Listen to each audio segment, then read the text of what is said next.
What's up YouTube, Fallout Freak here, and I'm back with another characters video. So we did a characters video to Bittercup in the last one, so we've gone full circle again, and now we're going to be talking about a Fallout 4 character, and that character is none other than Conrad Kellogg, also known simply as Kellogg. So without further ado, let's go ahead and talk about Kellogg.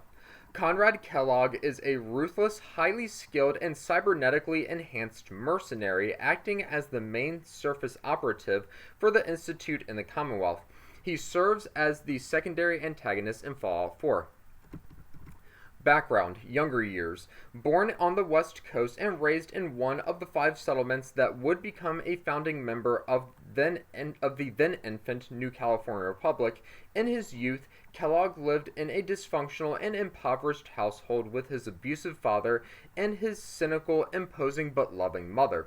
Being an alcoholic, Kellogg's father was unreliable as a provider for the family, so his mother turned to her son for support, while also teaching him that relying on others was foolishness and that the only things in the world he could depend on were himself, his gun, and his will to survive in the wasteland. Kellogg eventually ran away from home, believing it was for a better place and life, when in reality he was fleeing from the guilt and humiliation of being unable to protect his mother from his father's abuse.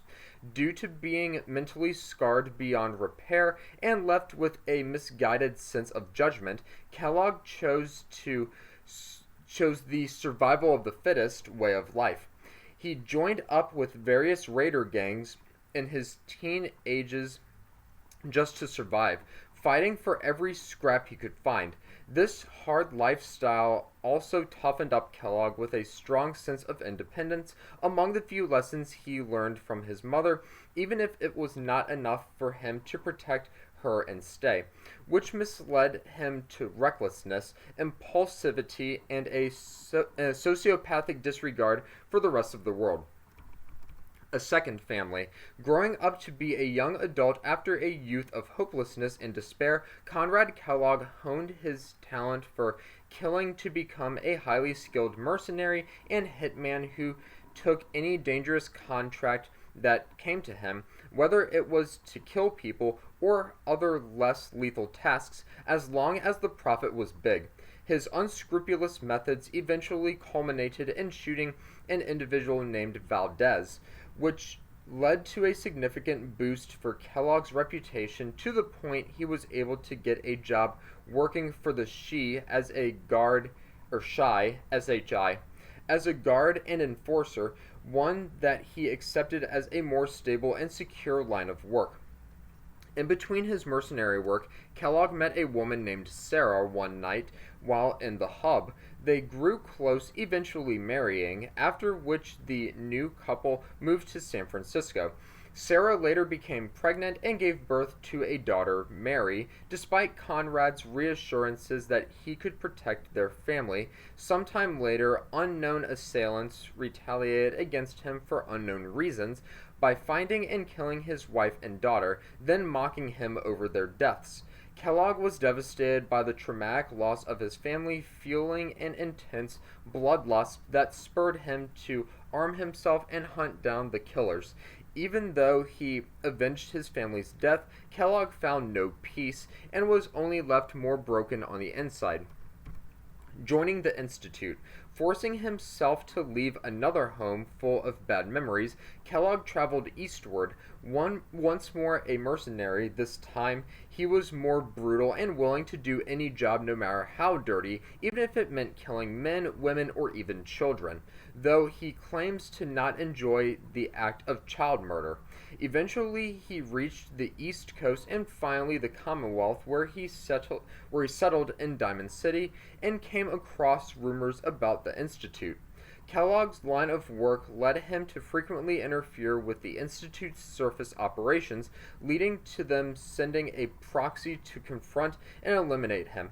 After defeating the assassin, Kellogg tracked the Institute down in turn, meeting with an unnamed scientist and her escort of Gen 1 synths. Kellogg offered to become their agent and put his skills to their use, then effortlessly eliminated the synths when the offer was initially refused, convincing the envoy. Since then, Kellogg had been the Institute's primary surface operative, though many within the Institute despise him for being a dirty surface degenerate. His extensive experience working in the wasteland made him indispensable, and he knew it.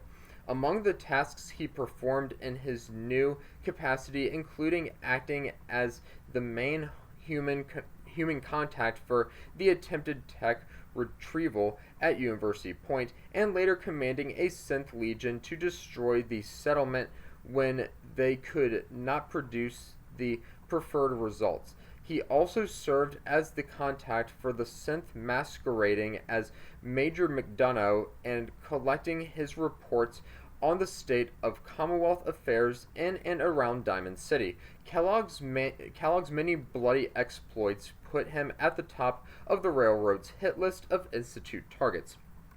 Raiding Vault 111. Around 2227, Kellogg was eventually tasked with leading a team of Institute scientists to break into Vault 111. The Institute required radiation-free test subjects for their research on perfecting the Gen 3 synth model, and after discovering records on the Vault's cryogenically preserved residents, decided they were perfect candidates. In particular, the Institute learned that among the occupants was an infant, Sean, and they dispatched Kellogg to escort the retrieval team and retrieve him from the vault. After finding the pod containing the boy held in the arms of one of his parents, the team opened their pod to retrieve the child. Despite attempts to keep the situation calm, Kellogg ultimately resorted to shooting and killing the defenseless parent after they refused to give up their baby. He then turned to the surviving parent, remarking that at least the backup would be unharmed, then ordered they be put back into cryostasis. Before leaving the vault, as he found out later, the Institute's then director ordered that the other residents be left in their pods and their life support systems deactivated, causing all of them to eventually asphyxiate. After Sean was brought to the Institute, his DNA was used as the genetic template to create the third generation of synths. Last mission and death. At some point following the operation in Vault 111, Kellogg was cybernetically enhanced by the Institute, significantly slowing his aging process and extending his lifespan. By 2287, he is over 100 years old, but physically appears to be less than half of that, looking much the same as he did in 2227. Sometime shortly before October 23, 2287, Kellogg was sent against his better judgment to Diamond City with a synth made to look like a 10-year-old Sean. The mercenary himself described it as a pet project of the old man, although he realized later that the project was intended to set him up as bait for the sole survivor after they escaped Vault 111. He eventually abandoned the house after X6-88 came to collect the synthetic Sean on behalf of the Institute. The Courser also gave him a new mission to track down the rogue Institute scientist Dr. Brian Virgil, who had recently fled from the Institute and was hiding in the glowing sea. In preparation for this job, Kellogg set up a base of operations in Fort Hagen, west of the Boston area, though he was injured in a series of battles on his way from Diamond City, forcing him to take time to recuperate there before moving on Virgil. Before he was able to, though, the sole survivor, with the help of Nick Valentine and Dogmeat, uncovered the mercenary's identity and used the latter's sense of smell to track him down to his hideout, where they confronted and killed him, at the same time learning from either Kellogg himself or from a terminal report that he had taken Sean to the Institute. So that is a little bit, or a lot of it, pretty much the life story of Kellogg. So let me go ahead and turn my volume up here and play you a quote from Kellogg. Hopefully my internet cooperates with me this time. Here we go. Haven't you been paying attention? You don't find the Institute. The Institute finds you. Yep, and that is a quote from the Fallout 4 video game. Now let's see if I can pull you up a picture of Kellogg. Hopefully my internet cooperates with me on these pictures. Looks like it's taking a little bit. There we go. Alright, so my internet cooperates with me today. Let me go ahead and pull up my desktop. Let me go ahead and go full screen on my desktop first. There we go. And let me pull up my desktop. And this is Kellogg. Look at this scar right here, this long ass scar going all the way from here all the way up here. So yeah, I guess that this was how he was cybernetically enhanced. They had to maybe cut him open. I don't know. But yeah, he looks like he's about, you know, late 40s, early 50s, maybe mid 50s. But yeah, he is a mercenary, and that's what Kellogg looks like, and that is pretty much Conrad Kellogg in a nutshell from Fallout 4. Hit me up in the comment section below and please let me know what you thought about this video, what you think about Kellogg in general.